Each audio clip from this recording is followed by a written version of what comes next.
मौसम विभाग यानी आईएमडी ने देश के कई राज्यों में भारी बारिश का अलर्ट जारी किया है। उत्तराखंड, हिमाचल, पंजाब, हरियाणा, महाराष्ट्र, केरल, कर्नाटक और पश्चिम बंगाल के कई इलाकों में तेज बारिश हो सकती है। वहीं दिल्ली, एनसीआर, नोएडा, गुरुग्राम और उत्तर प्रदेश के कई हिस्सों में भी बारिश के आसार हैं। लोगों को सलाह दी गई है कि घर से निकलने से पहले मौसम का अपडेट जरूर देख लें। लगातार बारिश वाले इलाकों में जलभराव और ट्रैफिक की समस्या भी बढ़ सकती है। अंतर्राष्ट्रीय हालात का असर सोने और चांदी की कीमतों पर भी दिखाई दे रहा है। कभी दाम बढ़ रहे हैं तो कभी गिर रहे हैं। अगर आप गोल्ड या सिल्वर खरीदने की सोच रहे हैं तो मार्केट अपडेट पर नजर रखना जरूरी है। आने वाले दिनों में कीमतों में और बदलाव देखने को मिल सकता है। नमस्कार, मैं अनामिका और आप देख रहे हैं आज की टॉप 20 न्यूज। बढ़ते हैं अगली खबर की तरफ। भारत और यूनाइटेड किंगडम के बीच फ्री ट्रेड एग्रीमेंट यानी कि एफटीए आज से लागू हो गया है। माना जा रहा है कि इससे भारत के कपड़ा, फर्मा, आईटी और ऑटो सेक्टर को बड़ा फायदा मिलेगा। भारतीय कंपनियों के लिए ब्रिटेन के बाजार में नए मौके खुलेंगे और दोनों देशों के बीच कारोबार को भी नई रफ्तार मिलने की उम्मीद है। बिजनेस जगत इस समझौते को काफी अहम मान रहा है। स्पोर्ट्स की बात करें तो भारत ने इंग्लैंड के खिलाफ पहले वनडे मैच में शानदार जीत दर्ज करते हुए सीरीज में 1-0 की बढ़त बना ली। भारतीय गेंदबाजों और बल्लेबाजों दोनों ने शानदार प्रदर्शन किया। इस जीत के बाद टीम इंडिया का आत्मविश्वास बढ़ चुका है और अब फैंस की नजर दूसरे मुकाबले पर टिकी हुई है। भारतीय रेलवे ने यात्रियों के लिए आईआरसीटीसी वेबसाइट लॉन्च कर दी है। नए पोर्टल में तेज टिकट बुकिंग, बेहतर यूजर इंटरफेस और नए फीचर्स जोड़े गए ताकि टिकट बुक करना पहले से और आसान हो सके। खास बात यह है कि तत्काल बुकिंग के दौरान भी बेहतर परफॉर्मेंस देने का दावा किया गया है। अब देखना यह होगा कि यात्रियों का अनुभव कितना बेहतर होता है।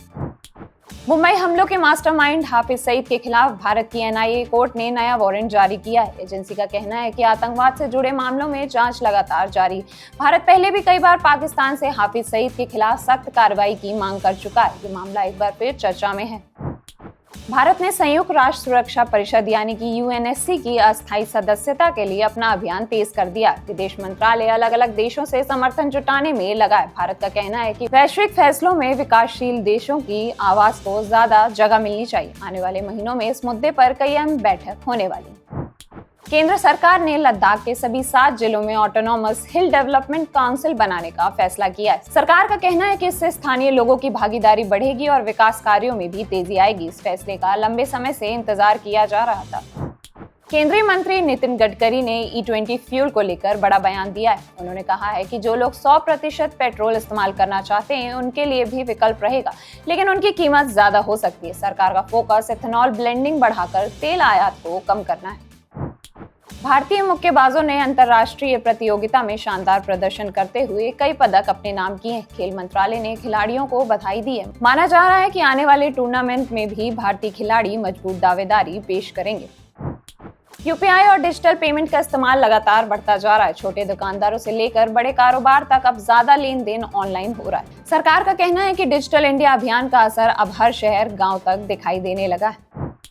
महाराष्ट्र के नासिक में देर रात एक सड़क हादसे में 4 लोगों की मौत हो गई, जबकि एक व्यक्ति गंभीर रूप से घायल है। पुलिस ने मौके पर पहुंचकर जांच शुरू कर दी है। शुरुआती जानकारी के मुताबिक तेज रफ्तार हादसे की वजह से हो सकती है। स्थानीय प्रशासन ने लोगों से सावधानी बरतने की अपील की।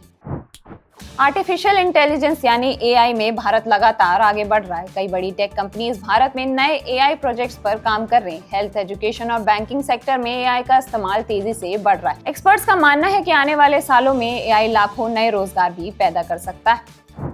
पर्यावरण कार्यकर्ता सोनम वांगचुक के अनशन को लेकर अब कई फिल्मी हस्तियां भी खुलकर सामने आ रही। आलिया भट्ट, स्वरा भास्कर समेत कई कलाकारों ने उनकी सेहत को लेकर चिंता जताई है और समाधान निकालने की अपील की है। सोशल मीडिया पर भी ये मुद्दा लगातार ट्रेंड कर रहा है।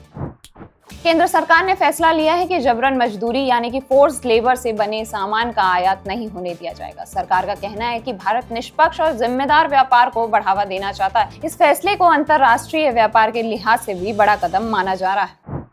इंटरनेशनल क्रिकेट काउंसिल यानी आईसीसी ने 2027 वनडे वर्ल्ड कप के लिए नए फॉर्मेट का ऐलान किया है। अब टूर्नामेंट में सुपर सीरीज और सुपर 7 जैसे नए चरण देखने को मिलेंगे।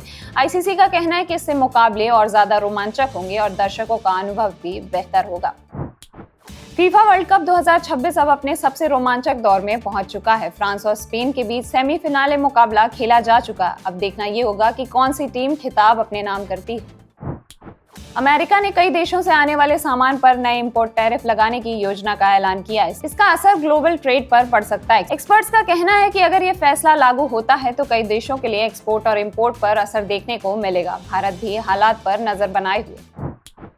फ्रांस के पेरिस के पास मौजूद फाउंटेनब्लू जंगल में भीषण आग लग गई है। ज्यादा लोगों को सुरक्षित जगहों पर पहुंचाया गया है और सैकड़ों फायर फाइटर्स आग बुझाने में जुटे हुए हैं। फिलहाल किसी के हताहत होने की खबर नहीं है, लेकिन हालात पर लगातार नजर रखी जा रही है। बॉलीवुड में इस हफ्ते कई बड़ी फिल्में और OTT रिलीजेस को लेकर चर्चा तेज है। सलमान खान की फिल्म मातृभूमि और दूसरी बड़ी फिल्मों के अपडेट सोशल मीडिया पर ट्रेंड कर रहे हैं। फिल्म इंडस्ट्री की नजर अब बॉक्स ऑफिस और ऑडियंस रिस्पॉन्स पर है। आज के लिए बस इतना ही। देश और दुनिया की तमाम बड़ी खबरों के लिए देखते रहिए बजरबट्टू दुनिया।